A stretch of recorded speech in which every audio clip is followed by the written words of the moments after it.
So just keep in mind, everything I'm giving you is all preliminary information in nature. What we know so far is that tonight, just after 7 p.m., Second District officers respond to the 7500 block of Whitaker Avenue for a 911 call report of a person shot inside of a location on the 7500 block of Whitaker. What we know at this point in time is that there is an incident that occurs inside of the house, a domestic incident with a juvenile that's playing a video game. There seems to be some type of argument with his father, at which point in time the father starts to argue with the uncle. At that point, there is a shot fired inside of the location, what we believe at this point in time. At some point, the juvenile and the uncle retreat to the upstairs section of the house, which, from what we have thus far, the suspect follows and shoots the uncle upstairs inside of the property. The juvenile and the uncle call 911. That's when our officers arrive. The subject goes to the front of the property and is essentially awaiting the arrival of our police officers. When officers arrive, he begins to immediately fire upon our officers, striking 2 officers and 1 sergeant. At that point in time, the officers and supervisors return fire, striking the subject, and he's ultimately pronounced at the scene. All 3 of the officers, the 2 officers and the sergeant, are transported here for medical treatment, and at this point in time, they are all in stable condition. Just a tragic situation all the way around. The uncle was taken to Abington Hospital, where he is listed in critical condition as well. So that's pretty much what we have at this point in time. The investigation is very early. Again, everything is preliminary information. Some of that information may be altered or changed as we move forward, and investigators continue to conduct interviews and gather additional information.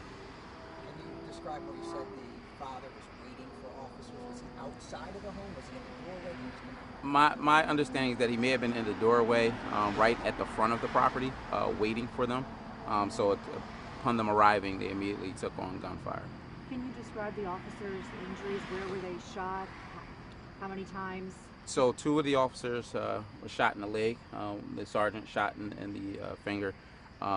Still don't want to give an exact number of how many times until the hospital continue to have an opportunity to evaluate them completely.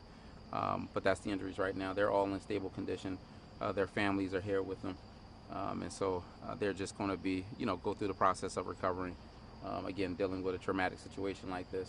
It's not normal to say this before, not normal to have gunfire or take gunfire upon arriving at a location. I mean, we go to these locations and these houses and these jobs to essentially try to fix the problems, right? Find solutions for people. And again, that's one of the dangers of this job, that you just don't know what you're walking up on or what the mindset of the individuals that you're going to come in contact with. But our men and women do it every day. And again, it's just thankful, very thankful that they're okay. But again, this is not normal for them to have to even be in that situation to be shot. What kind of gun was the man armed with? I'm sorry? What kind of gun was he armed with? I don't know the exact gun at this point. I don't want to give that information until we have a chance to continue processing the scene and going through the motions. Yes. Do you know how many officers discharged their weapons? At this point, at least 3. That's what we have right now. We're still just trying to make sure that that's accurate, but we have at least 3 at this point in time that discharged. Was it the 3 that were shot themselves? 2 that were shot and another supervisor that responded to the scene. How many in total responded? How many officers worked together in that group? There were a number of officers that responded. I'm sure once they came over that they were taking on gunfire. But those were the initial officers that got to the location. Any info on the officers? How long they've been on force? I don't have that right now. I'll get that to you via public affairs. We'll get that information out to you. Is there any more you can tell us about this argument? Was it over playing video games? Was he just happened to be playing video games? From my understanding, it was something along the lines of it may have been too loud or something that agitated the father. Again, we're still working that and still have to interview the juvenile as well as the adult that was the uncle that was shot. That interview still has to be done, but he's receiving medical attention at this point. But So I don't know exactly, but that's what the preliminary information is something around that. Uncle playing video games together? I don't know if they both were playing together or not. And the juvenile, 12 years old? That's the age that we have. Again, want to confirm that, but that was the approximate age that we received. At this point, what happens next? I mean, and I'm assuming that the shooting suspect, he is dead at the scene. That's correct. He was pronounced. And he was killed by the gunfire from police. Well, again, that's something that he will be, taken to the medical examiner's office. They will conduct an autopsy and make that final determination as to, which bullet actually, or what his cause of death was, or who actually killed him. But our officers exchanged gunfire with him, and then shortly after, he went down and was pronounced. Can you talk about the action of the young kid if he did call 911? Just him being able to kind of maybe just do that, knowing that his father and his uncle are involved in this, and he still has that poise to kind of just do the right thing still. Yeah, unfortunately, it speaks to the trauma that some of our young people have to, deal with each and every day. But yeah, glad he was able to, gather himself and call 911.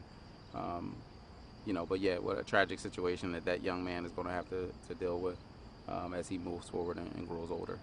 And just overall, maybe from the mayor too, this comment as well, is just receiving that phone call that, we receive it in the newsroom that 3 officers are shot, and you're stunned. I can't imagine what it's like as the leader of the city, or the leader of the Well, police. it is stunning.